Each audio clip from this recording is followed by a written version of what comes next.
Most people think arguments are about words. They're not. Words are just a delivery vehicle. Underneath almost every serious argument is something much more primitive. Fear, control, status, rejection, shame, obligation, guilt. And nowhere does this become more obvious than in relationships and family court. Because if you've ever been through a toxic breakup, you'll know something fascinating happens to otherwise intelligent adults. They stop communicating like functioning adults and functioning members of society and begin communicating like two government nuclear weapons and access to WhatsApp. Every message becomes strategic. Every full stop has a meaning. Every delay in reply becomes evidence. And God help you if you accidentally use a thumbs up emoji. Apparently now that means emotional abuse. But underneath all this chaos, there is usually another conversation taking place. And once you learn to hear that conversation, people become much easier to understand. Not necessarily easier to deal with. Some people are still absolute nightmares, but easier to understand. One of the most useful frameworks is something called FOG: fear, obligation, guilt, because those three emotions are often used to move people without directly asking them to move. Think about relationships. If you really love me, you'd do this. That's not an argument. That's guilt wearing lipstick. After everything I've done for you. Obligation. If you leave me, you'll regret it.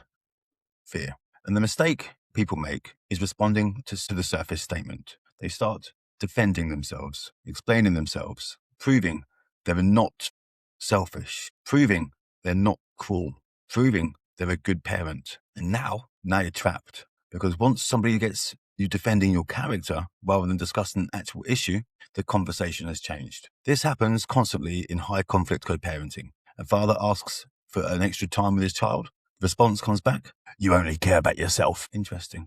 Very interesting, because the question wasn't, am I a selfish person? The question was, can I collect the children at 6? But suddenly, he's writing a 900-word response explaining his entire history as a father. Congratulations. You've now turned a collection time discussion into an autobiography. And if you're in family court, this matters, because emotionally reactive communication produces terrible evidence. People often think they need to win every accusation. You don't. Sometimes the strongest answer is, that isn't how I see it. I'm happy to keep the discussion focused on arrangements for the children, and that's it. No TED Talk, no closing argument, no appendix, and no another thing. Because one of the most powerful skills in conflict is recognizing what somebody is trying to extract from you emotionally. Fear, obligation, guilt, rage, an admission, a reaction. Sometimes the entire point of the message is not the message. The point is your reaction. And this is particularly important when controlling personalities. People throw the word narcissist around like confetti these days. Your ex didn't load the dishwasher correctly. Narcissist. Your boyfriend forgot your birthday. Covert narcissist. Somebody disagreed with you on Facebook. Probably a malignant narcissist with attachment trauma and a podcast. Actual personality disorders are much more complicated than TikTok would have you believe. But manipulative behavior is very, very real. And one of the most common forms of manipulation is emotional pressure disguised as moral superiority. You should know. A decent father would. A real man would. If you cared about your children, you would. Listen carefully. Because sometimes those sentences contain information. But sometimes they're simply emotional crowbars. They're trying to prise open your guilt. And one of the best responses is surprisingly calm. Perhaps you didn't mean it this way, but that sounds as though you're trying to make me feel guilty rather than deal with the actual issue. Notice what happened there. You didn't attack them. You didn't call them a narcissist. You didn't diagnose their childhood. You simply named the mechanism. And that matters because manipulation works best when it remains invisible. Once you name it calmly, it loses some of its power. There's an old strategic idea often described as giving your opponent the golden bridge to retreat across. In normal English, don't corner people unnecessarily. Give them somewhere to go. Maybe I've misunderstood. Perhaps that wasn't your intention. I may have read that incorrectly. Those phrases sound soft, but they're not. They're extremely powerful because they allow you to challenge behavior without forcing the other person to defend their entire identity. And in relationships, that can prevent arguments escalating. In family court, communication, it can be even more useful because your job is not to create the most satisfying comeback. Your job is to communicate like somebody whose messages might eventually be read by a judge. Because guess what? They might. And there is something wonderfully clarifying about imagining a judge reading your text messages aloud. Suddenly, your psycho mother, tell your psycho mother to mind her own business, doesn't feel quite as majestic as it did at 11:47 on Thursday night. Another lesson from behavioral psychology is the power of the pause. People are terrified of silence, especially during conflict. Someone says something provocative and our nervous system immediately wants to respond. Now, right now, preferably with 17 paragraphs and a screenshot dating back to 2019. Don't pause. Read it again. Walk away. Ask yourself, what am I actually being asked? What emotion is this trying to trigger? And what response helps me tomorrow? Not what response feels good for 11 seconds. What response helps me tomorrow? The question alone would probably prevent half the catastrophic communication I see after relationship breakdown. And that leads us to one of the best definitions of discipline I've ever heard. Discipline is prioritizing the needs of your future self over the desires of your present self. Because discipline isn't just going to the gym. Sometimes discipline is not sending the message. Sometimes discipline is not responding to the accusation. Sometimes discipline is going to bed rather than spending 3 hours constructing the greatest rebuttal in the history of co-parenting. Your present self wants emotional relief. Your future self wants peace. Your present self wants to say, fine, see you in court. Your future self is standing behind you whispering, please don't write that. Please don't write that. No.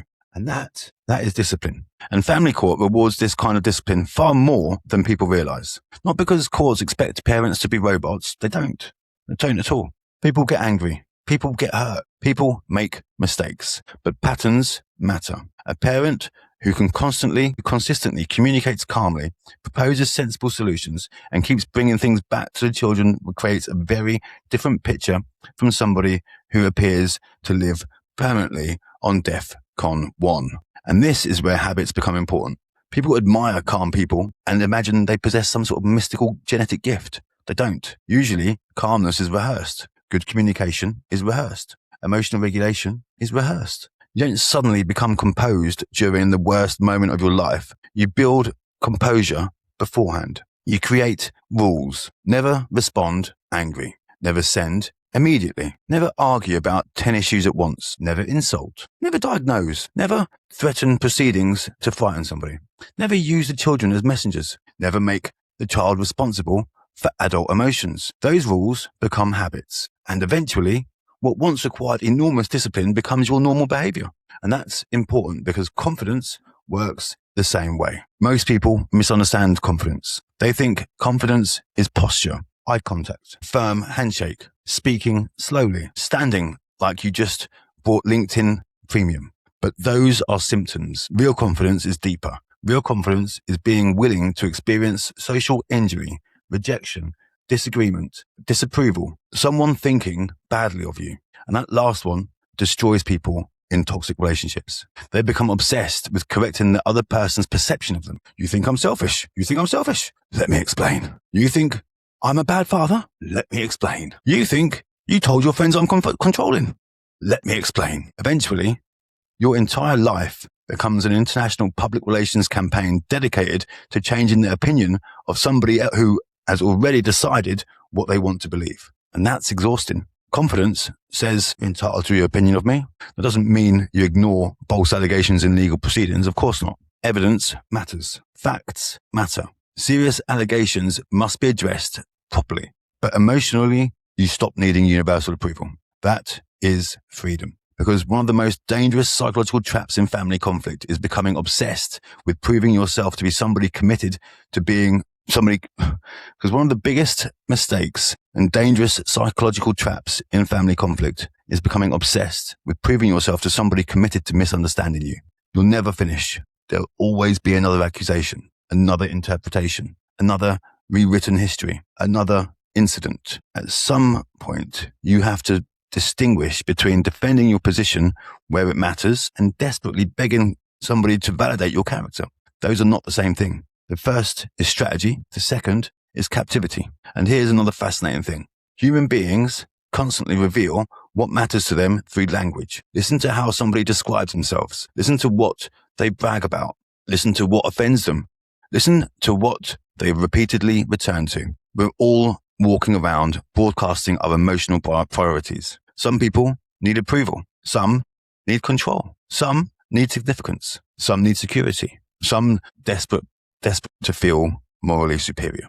You will meet the last one in difficult relationships. They're never merely upset. They're righteous. They don't simply disagree with you. They have discovered evil, and conveniently, it appears to live in your house. Understanding somebody's emotional need doesn't mean manipulating them. It means understanding the terrain. If someone's deepest fear is losing control, and separation can produce extraordinary behavior. If someone's deepest fear is losing control, a separation can produce extraordinary behavior. If someone's identity depends on being the victim, accountability can feel like psychological annihilation. If somebody desperately needs social approval, public image may matter more to them than private reality. And this is why separating couples sometimes appear to be having completely different arguments. One person is arguing about logistics. The other is arguing about identity. One says, can we agree to a parenting schedule? The other hears, you're losing control. One says, the children need consistency. The other hears, you're saying I'm a bad parent. And suddenly, nobody is talking about Tuesdays anymore. This is also why body language and behavioral analysis need caution. There is no magical gesture that proves somebody is lying. Crossed arms doesn't mean deception. Looking away doesn't prove guilt. Touching your face doesn't mean you've murdered somebody. Otherwise, half the country would be serving life sentences every winter. What matters is change, baseline, context, clusters. How does this person normally behave? What changed? When did it change? What was being discussed when it changed? That's far more intelligent than those ridiculous internet videos. 3 signs your ex is lying. Number 1, they blink. Excellent. Excellent. We've narrowed the suspects down to mammals then. Good. And this matters in family court too. People often become amateur detectives. They analyze every facial expression, every word, every social media post, every change of tone. Just stop. Your case is not CSI Kafkas. Focus on evidence, patterns, documents, behavior over time, and most importantly, impact on the child. Because family court in England and Wales is not supposed to exist to determine which parent is a nicer human being. The central concern is the welfare of the child. That should also become your compass. When you don't know how to respond, ask what outcome best serves the child. Not how do I destroy their argument. Not how do I expose them. Not how do I finally make everyone realize what they're really like. Take it back to the child. That shift changes everything. And strangely enough, it also gives you authority, because genuine authority rarely comes from domination. It comes from steadiness. The person who needs the least emotional validation often has the clearest head in the room. That does not mean becoming cold. It means becoming grounded. You can care deeply without behaving chaotically. You can be angry without becoming reckless. You can be falsely accused without responding to every accusation like I thought you auditioned for A Few Good Men. You can love your children fiercely while accepting that family court moves slowly and imperfectly. You can criticize the systems without letting bitterness become your identity. That last one matters because court proceedings can consume people. Eventually, they stop being fathers, mothers, friends, workers, partners, human beings. They become my case. Every conversation becomes the case. Every day becomes the case. Every emotion becomes the case. And the danger is that even when proceedings finally end, the court case is still living inside them. And that matters. That's why self-mastery matters. You have to build a life your future self will thank you for. Preparing things for your future self, for your future you. Documents organized, messages calm, finances sensible, health looked after, friends maintained, children protected from adult conflict. Future you should be able to look backwards and think, thank God I handled that properly. That is discipline. That is discipline. And maybe that is the real lesson beneath all of this psychology. The greatest advantage you can gain in high conflict relationships isn't learning how to control somebody else. It's becoming harder to control, harder to provoke, harder to guilt, harder to frighten, harder to drag into pointless arguments, harder to behave against your own interests. Because the moment somebody else controls your emotional state, they influence your behavior. And when they influence your behavior, they influence your future. So learn to recognize the conversation underneath the conversation. Listen for fear, obligation, and guilt. Watch for control. Watch for shame. Watch your own nervous system. And before you respond, ask one question. What would future me want me to do here? Because your future self is going to inherit every decision you make today, every message, every argument, every impulsive reaction, every disciplined silence, every decision to protect your children from conflict instead of recruiting them into it. And one day, you'll meet that future version of yourself. The question is whether they shake your hand or ask you, what the bloody hell were you thinking?